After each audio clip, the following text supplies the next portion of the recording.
Bonjour, je suis Déborah, présidente de l'association Compassion. Aujourd'hui, je souhaite intervenir sur le volet de la prévention. La question a été posée plusieurs fois.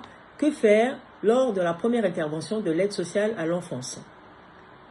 Vous avez fait l'objet d'une information préoccupante, c'est-à-dire un signalement.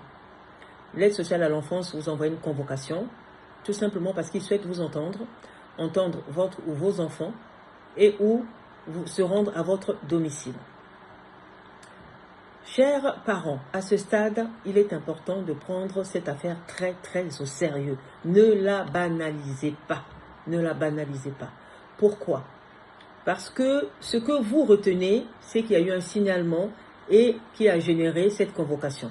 Ce n'est pas tout à fait faux. En réalité, ce qui est derrière, c'est que votre dossier, dès l'instant où il y a eu ce signalement, a déjà eu à vivre un parcours très sérieux. C'est-à-dire, après avoir été avisé de cette information préoccupante, l'aide sociale à l'enfance a transmis votre dossier au sein de la CRIP. La CRIP, qui est la cellule de recueil des informations préoccupantes, après l'avoir analysé, l'a transmis auprès du procureur de la République. Dès l'instant qu'il a été avisé, le procureur de la République aurait pu classer l'affaire, mais il ne l'a pas fait. Pourquoi? Parce qu'il a déjà une idée derrière la tête. À son tour, il a transmis l'information auprès du juge des enfants qui a mandaté l'aide sociale à l'enfance en leur donnant la mission d'enquêter sur vous et de lui faire un rapport. Voilà pourquoi il est très important, dès que vous recevez cette convocation, de solliciter un avocat spécialisé sur les droits de la famille ou de la protection à l'enfance. C'est très important. Pourquoi? Parce que cet avocat va avoir connaissance de ce rapport. Vous n'aurez pas connaissance. Mais lui, il va avoir connaissance de ce rapport. Donc, il pourra préparer sa plaidoirie à votre avantage.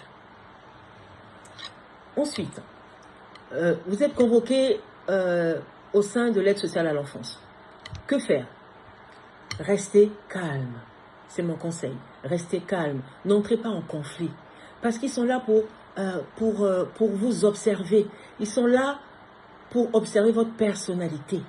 Et en fonction de ce qu'ils vont observer, ils vont faire un rapport qui va être à votre avantage ou qui va vous désavantager.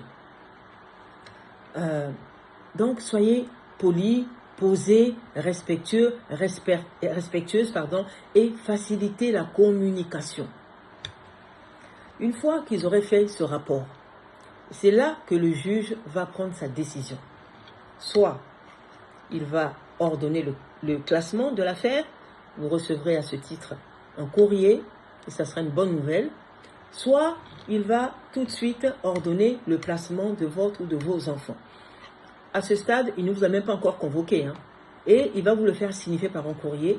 Par contre, ça sera une audience. Donc, quand il vous fera signifier cette audience, à cette audience, qui sera présent?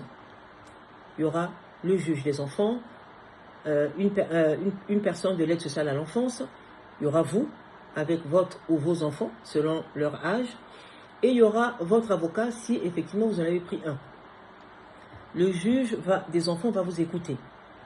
Il va écouter aussi l'avocat. Et à la fin, il va décider soit classer l'affaire, soit ordonner le placement.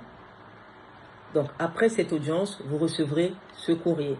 Donc, soit ça sera une bonne nouvelle, vous aurez déjà les informations de toute façon.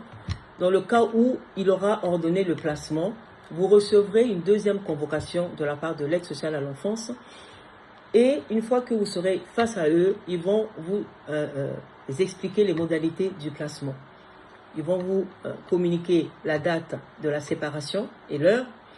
Et ils vont vous communiquer aussi le planning des visites médiatisées et des appels téléphoniques si vous souhaitez appeler l'enfant dans le lieu de son placement.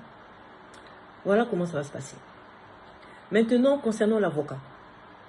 Comme je vous ai dit, sollicitez un avocat spécialisé sur le droit de la famille ou la protection de l'enfance. Cet avocat, vous avez la possibilité de solliciter l'aide juridictionnelle.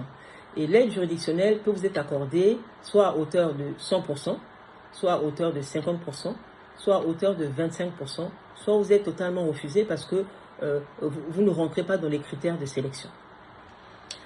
À ce moment-là, vous avez toujours la possibilité de solliciter l'avocat gratuitement au sein du CCAS de votre mairie.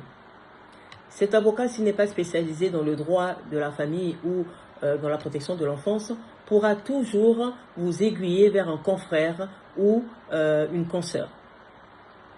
Et vous aurez aussi la possibilité de prendre un avocat de votre propre chef. Cet avocat-là, vous pouvez toujours aussi voir avec lui ou avec elle les modalités de paiement en plusieurs fois. Voilà comment la situation va se présenter. Maintenant, concernant le rapport de l'aide sociale à l'enfance, il faut savoir que c'est un rapport qui est déterminant. Il faut savoir aussi que c'est un rapport qui peut contenir des erreurs factuelles. Il peut aussi faire l'objet d'interprétations subjectives. Il peut aussi influencer la décision du juge. Concernant la décision du juge, je vous invite à regarder ma dernière vidéo sur l'expérience que j'ai eu à vivre sur cette partie. Enfin, il faut savoir aussi, au cas où votre enfant... ce qu'il faudra retenir surtout, c'est l'ASE enquête sur mandat du juge. Ça, c'est quelque chose qu'il faut retenir. Il faut retenir aussi que leur rapport est très déterminant. Il peut être interprété ou mal interprété. Voilà pourquoi il faut être accompagné d'un avocat qui saura vous défendre.